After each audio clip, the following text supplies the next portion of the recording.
In the news, Aviation Minister unveils Ganduje as board chairman of Federal Airports Authority of Nigeria. Reactions trail federal government's decision to peg admission age into tertiary institutions at 16 years. Plus, 5,734 new wigs inducted into the Nigerian Bar Association. Hello, good evening, and welcome to VOS TV Main News Bulletin. I am Isioma Okole. We begin the news with politics. The Minister of Aviation and Aerospace Development, Festus Keyamo, has unveiled the former national chairman of the All Progressive Congress, Abdullahi Ganduje, as the chairman of the board of the Federal Airports Authority of Nigeria. Special advisor to the minister on digital media, Gbenga Saka, confirmed the appointment in a post on his official X handle. Recall that Abdullahi Ganduje recently resigned as the national chairman of the All Progressive Congress on personal grounds. Following his resignation, the party appointed Ali Dalori as the acting chairman. A total of 5,734 students of the Nigerian Law School have been called to the Nigerian bar, with a charge to remain agents of change in the country. Esther Omorodio reports. Families and friends rally round their loved ones at the swearing-in ceremony of the Nigeria Law School students called SUBA. The students consist of 5,725 successful candidates in the June 2025 bar final examinations of the Nigeria Law School and 9 other students from the previous school, all successfully called into the legal profession to practice professionally. May I use this opportunity to inform that this is the highest number of students to be called the bar at one session in the history of Nigerian law. Chairman body of benchers, Justice Olukayode Ariwola, disclosed that the 3 students who ought to be among the new wigs passed on prior to the day. They should have been with us here also today, but unfortunately we lost them. Oluwadamilola Fatima Agbaje, Ipeasu Chineze Peace, and Ibrahim Oladunni Balogun, who died only on Saturday. He led the new legal practitioners to take their pledge to uphold the ethics of the legal profession while stressing that the opportunity to practice is not a right, but a privilege. The practice of law is not a right. It is not a right, but a privilege. This privilege can be lost should you fail to live up to the requisite professional standards imposed upon you. Justice Ishaq Bello, a retired judge and live bencher, Attorney General of Benue State, Fidelis Nyim, and others advised the new wigs to uphold the ethics of the legal profession. They must not be seen to do anything that impeaches the credibility of the standard of the practice. While aspiring to make wealth, they shouldn't be in a haste about it. They should take their time so that they don't crash. They should not go with the whims of the client. You know, it's your duty as the lawyer to the client to tell him that no, this limit we cannot cross. As this new set of lawyers commence their legal sojourn, it is expected that they will serve as agents of change at a time that the nation's legal profession is yearning for change. Esther Omordion, reporting for VOS TV Benin. The federal government has taken its agricultural empowerment program for women in agriculture to Edo State. The initiative, geared towards achieving food security, is in line with the President Bola Ahmed Tinubu-led Renewed Hope agenda. Jude Aweke completes the reports. The empowerment program held at the Festival Hall of the Edo State Government House in Benin City intends to aid food security, economic inclusion, self-reliance, and women empowerment by supporting women farmers. The participants, mostly women, received free farming tools such as wheelbarrows, poultry fields, seedlings, and cash grants. The beneficiaries of the initiative will also be monitored and assessed, and the most active participants would be rewarded by the government. The First Lady, Oluremi Tinubu, represented by the coordinator of the Office of the First Lady, Edo State, Edesile Enani, emphasized the importance of agriculture to the nation, stating that no farmers, no nation. The Renewed Hope Initiative is an initiative of Her Excellency, the First Lady, the Federal Republic of Nigeria, Senator Oluremi CON Tinubu, aimed at improving the lives of families across Nigeria. The Executive Governor of Edo State, distinguished Senator Monday Pueblo, has made significant contributions to the agricultural sector as well. His Excellency has put all the necessary mechanisms in place to ensure Edo State is an agricultural hub for food in production and sufficiency. Today, we will be empowering in agriculture, youth in agriculture, women in agriculture, young farmers club, and every home a garden. The Renewed Hope Initiative Women in Agriculture program aims to empower women through sustainable agricultural practices.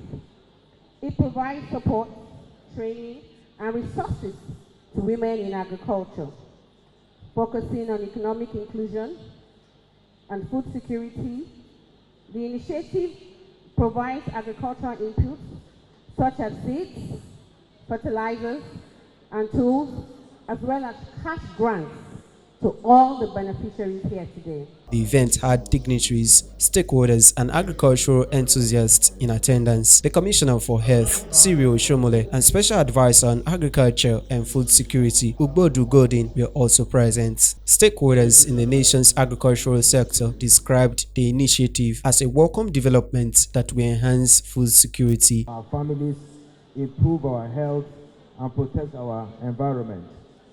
As Commissioner of Health, I am deeply aligned with this initiative because it touches the very foundation of preventing healthcare. Food is not just sustenance, it is medicine. A functional garden in every home, school, and health facility means improved access to fresh, nutritious food, better child growth and development, enhanced management of non-communicable diseases, reduce food costs for families, and above all, a healthier, more self-reliant population. Agriculture support this initiative wholeheartedly. As a government, we are currently planning on how to promote sustainable agriculture that will lead to food security and economic growth. To this end, we have procured tractors and developed over 200 hectares of maize farm and distributed fertilizers to local farmers. And moreover, we are working on setting up of governance structure that will ensure and procure agricultural machines. The procured agricultural machines are properly maintained and sustained. On their parts, the beneficiaries extend their warm appreciation to the government for what they described as a new lease of life. I'm one of the beneficiaries of the agricultural products, and today I was handed a carton of day-old chicken, feeder and drinkers for hearing them. Yeah, now I even knew clear before this raid that day. I want burner to put a cassava. I get vegetable there, pepper, water leaf, scent leaf, curry leaf, all for my company. I'm happy. They give me this thing, so they give me power, more power to. Looking for what the gift is gave to me, so I appreciate. The Renewed Hope Initiative agricultural program of the federal government, which promotes economic inclusivity, aligns with the Edo State government's Back to Farm initiative. Jude Aweke reporting for VOS TV News, Benin. And now to education. The federal government's decision to peg tertiary institutions' admission age at 16 is sparking reactions from different quarters of the country. Gift Winwu, in this report, feels the pulse of the people on this new policy. According to the Minister of Education, Dr. Tunji Alausa, the federal government's decision to peg the minimum age for admission into tertiary institutions at 16 years became necessary to reflect a balance between cognitive maturity and academic preparedness. Under the policy, the minister warned higher institutions against attempting to circumvent the rule by altering age records, stressing that such acts would attract sanctions. Reacting to the development, some residents in Benin City describe it as a step in the right direction, which will foster progress and improve education standards.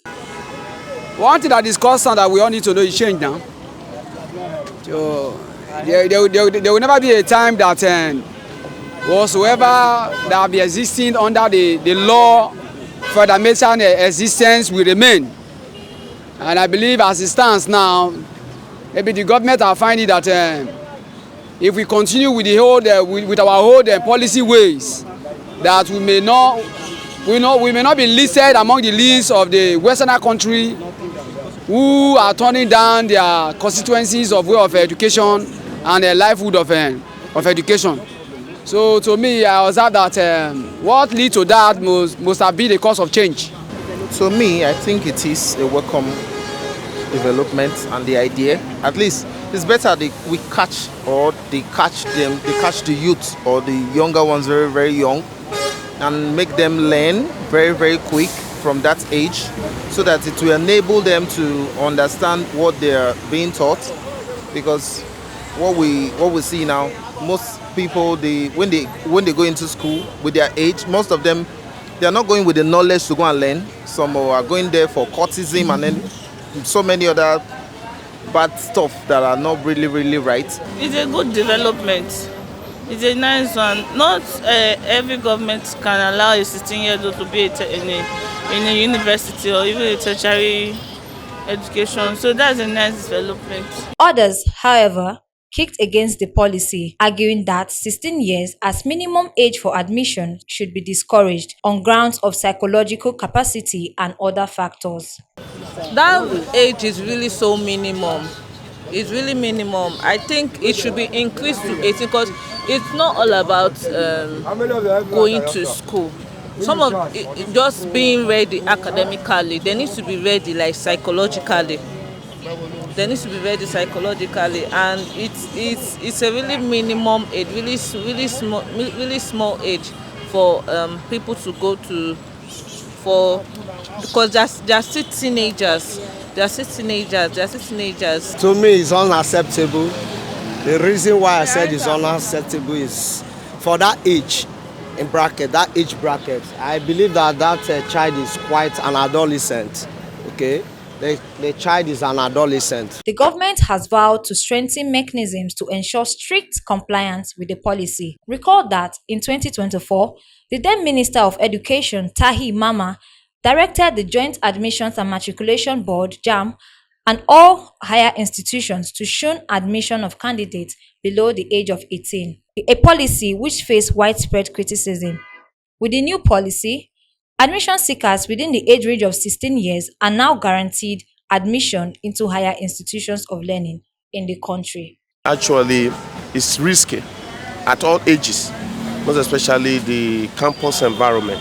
One needs to be matured before you get exposed to that environment. But to be sincere, when it comes to education, let government be thinking more of technical instead of this the formal way we get graduated, hold your CV and be looking for a job. There is no job.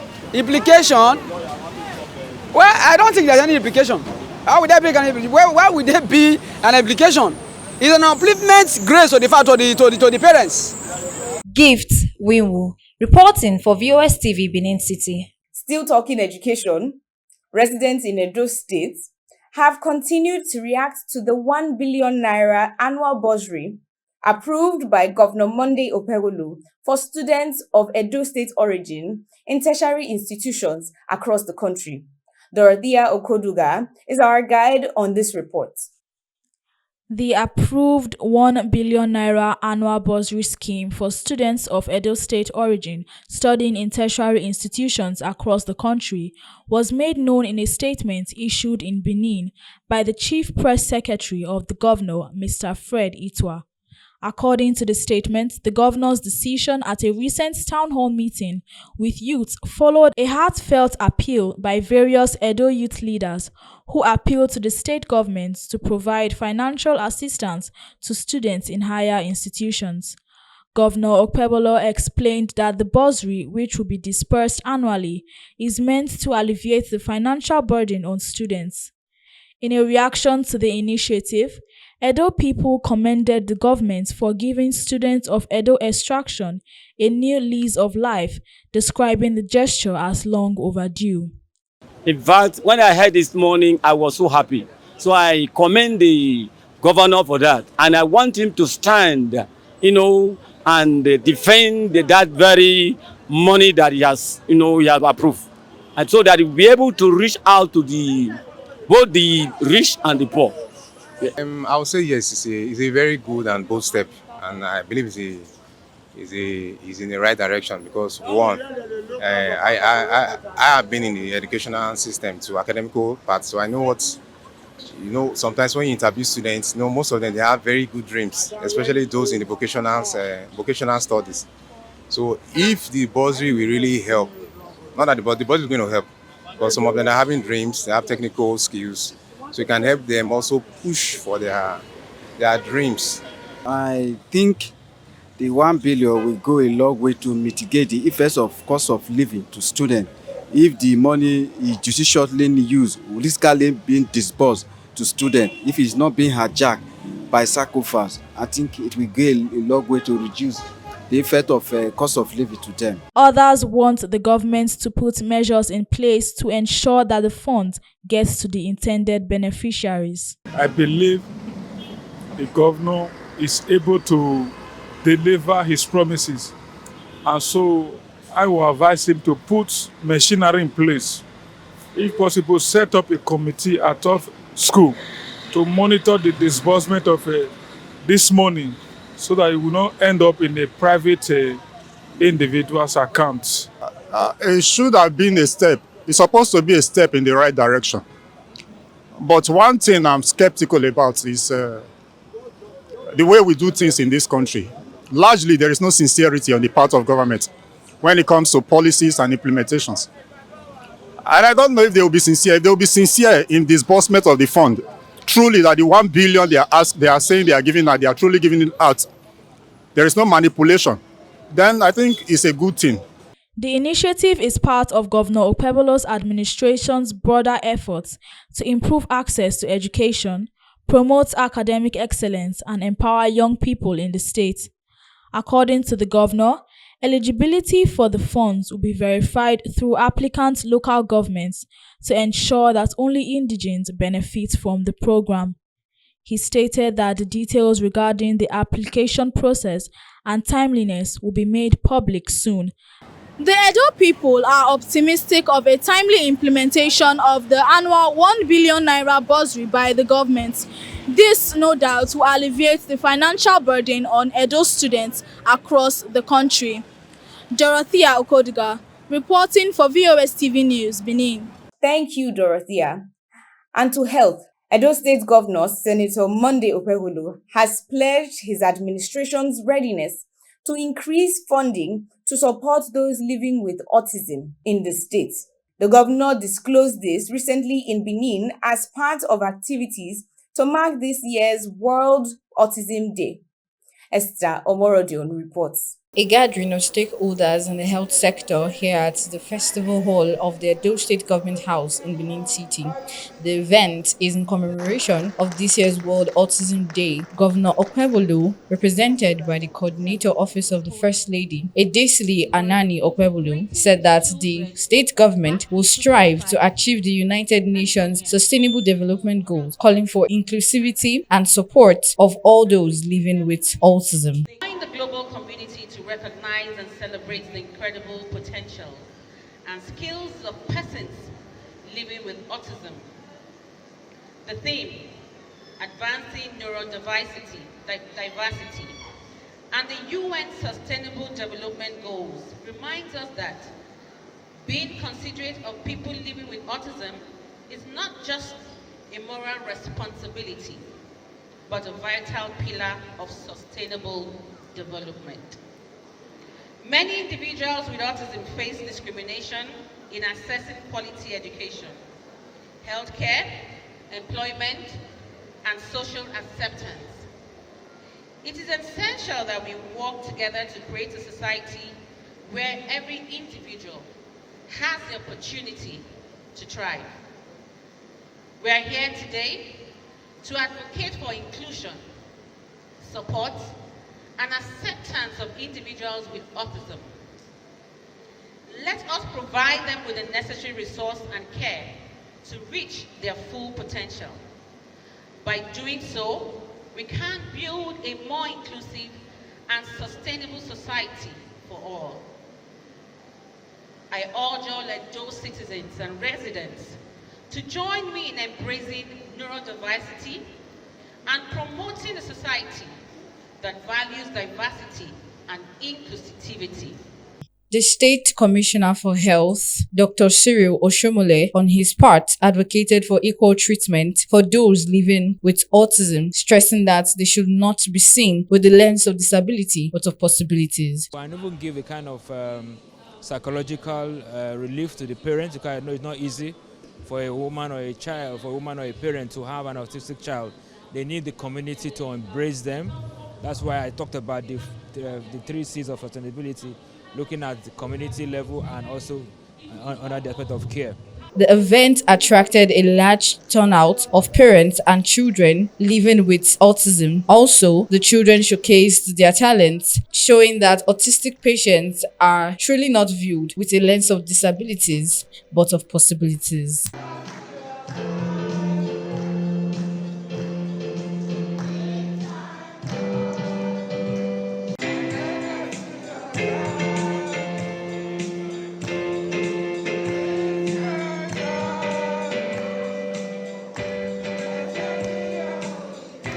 Esther Omorodion reporting for VOS TV News, Benin. And that report concludes the main news bulletin. Remember, security is a collective effort. When you see something, say something. On behalf of the news producer, Jude Aweke, I am Isioma Okole. Bye for now.